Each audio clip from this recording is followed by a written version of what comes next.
तो कोशिका का साइज जो होता है वो होता है 1 माइक्रोमीटर। 1 माइक्रोमीटर मतलब 1 मीटर का कितना 10 लाखवां भाग माइनस 10 पावर 10 लाखवां भाग, उसे हम बोलते हैं 1 माइक्रोमीटर। तो ये इतनी छोटी होती हैं, हम इन्हें नंगी आंखों से नहीं देख सकते, लेकिन कुछ कोशिकाएं जो होती हैं जो हम नंगी आंखों से देख सकते हैं, जैसे कि आपके अंडे, मुर्गी का अंडा, शुरमुर्ग का अंडा और पक्षियों के अंडे, वो सब क्या होते हैं, वो भी कोशिका होती है, वो भी एक कोशिका होती है। अंडा भी एक क्या है, एक कोशिका है। जैसा कि हमने आपको बताया था कि अंडों से ही 2 अंडे बनते हैं और फिर उस तरीके से वो कोशिकाओं का निर्माण करते रहते हैं।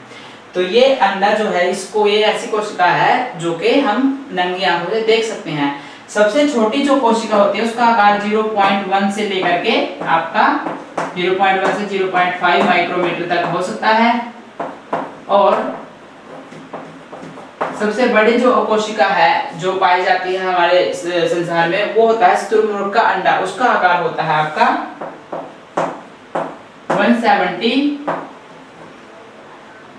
मिलीमीटर से लेकर के मिलीमीटर 130 मिलीमीटर, मतलब कि हाइट में आपका कितना होगा, एक शुतुरमुर्ग का अंडा है अगर, तो हाइट में आपका ये होगा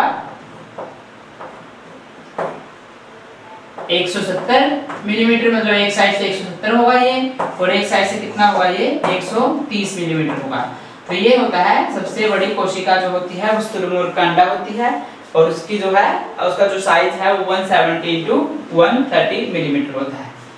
अब उसके बाद हम बात कर लेते हैं एक छोटी सी कि कोशिकाओं से मिलकर के जो बनते हैं उसे हम बोलते हैं उत्तक। एक समान कोशिकाओं से मिलकर के एक तरीके की संरचना बनती है जिसे हम बोलते हैं उत्तक, और फिर उत्तक मिलकर के क्या बनाते हैं, अंग बनाते हैं, और अंगों से फिर हम कार्य करते हैं।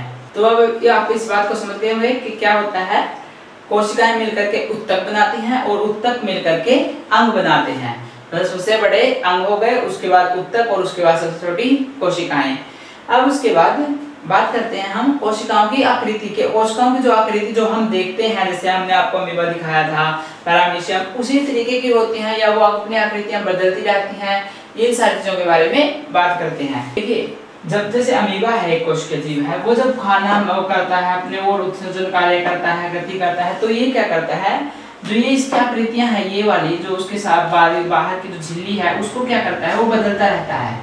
क्या करता है, उसको वो बदलता रहता है। अगर ये ऐसा है थोड़ी देर के बाद, अब उसे खाना खाना है, तो वो अपने साइज को किस तरीके से करेगा,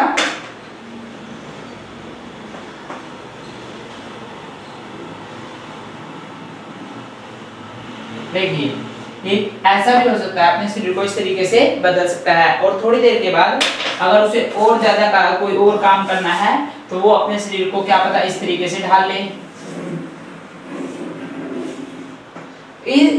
इसका मतलब है कि ये क्या बोलते हैं, कोशिकाएं अपनी आकृति बदलती हैं और इसे पादाप बोलते हैं। इसे क्या बोलते हैं, पादाप। अब इसके बाद में हमारे शरीर में श्वेत रक्त कोशिकाएं बोलते हैं, व्हाइट ब्लड सेल्स बोलते हैं उन्हें। तो ये जो श्वेत कोशिकाएं होती हैं वो हमारे शरीर में एक ऐसी कोशिकाएं होती है जो क्या करती हैं, जो आकृतियां बदलती रहती हैं। और उसके अलावा आप देख सकते हैं जो रक्त है, रक्त कोशिकाएं हैं, वो लाल रक्त कोशिकाएं कैसी होती हैं, मांसपेशियों की जो है कोशिकाएं होती हैं वो किस तरीके की होती हैं, और उसके बाद में आपकी जो अंग बनाती हैं वो कोशिकाएं कैसी होती हैं, जो आपके पीछे रीढ़ की हड्डी वगैरह बनाती हैं, ठीक है, तंत्रिकाएं कोशिकाएं होती हैं जो। अब इसके अलावा अभी के लिए आप कोशिकाओं में सारी चीजें अच्छे से समझ गए होंगे, कोशिकाओं के आकार और एक कोशिकाएं, द्विकोशिकाएं। उसके अलावा जो मुर्गी का अंडा है, अब आप ये देखिए, जो मुर्गी का अंडा है वो क्या है, मुर्गी का अंडा क्या है, एक कोशिका है। और जो अब आप जो उबालते हो इसको, अगर आप इसको मुर्गी के अंडे को उबालोगे तो आपको क्या मिलेगा, सबसे पहले क्या मिलेगा, जब उसको उबालने के बाद आप काटोगे तो आपको एक व्हाइट कलर का जो है, व्हाइट कलर का एक इस तरीके से बॉक्स लगा लीजिए या आकृति का एक आपको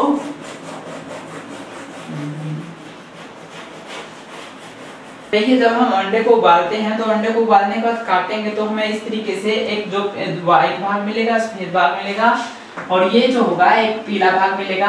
अब सफेद भाग जो होता है वो पदार्थ होता है आपका एल्ब्यूमिन। एल्ब्यूमिन जो होता है वो गर्म करने पर पहले वो क्या होता है, पहले वो आपका कैसा होता है, तरल होता है। अब गर्म करने पर वो क्या हो जाता है, ठोस हो जाता है उबालने पर। उसके बाद योग जो है वो भी इसी तरीके से उबालने पर ठोस हो जाता है। तो ये मुर्गी के अंडे के जो है उबालने के बाद कैसी प्रक्रिया होती है उसके बारे में है। ये भी क्या होती है, एक ही कोशिका होती है। ये वाला जो भाग है ये सारा क्या है, कोशिका का भाग है। आप इस लेसन को आप अभी तक के लिए अच्छे से समझ गए होंगे। अगले लेक्चर में मिलते हैं। नेक्स्ट जो कोशिका के भाग कैसे कैसे होते हैं, हर एक कोशिका के भाग के बारे में विस्तारपूर्वक जानकारी देंगे आपको और उसके बारे में पढ़ेंगे। तब तक के लिए बने रहिए हमारे चैनल के साथ, सब्सक्राइब कीजिए, लाइक कीजिए। Thank you very much.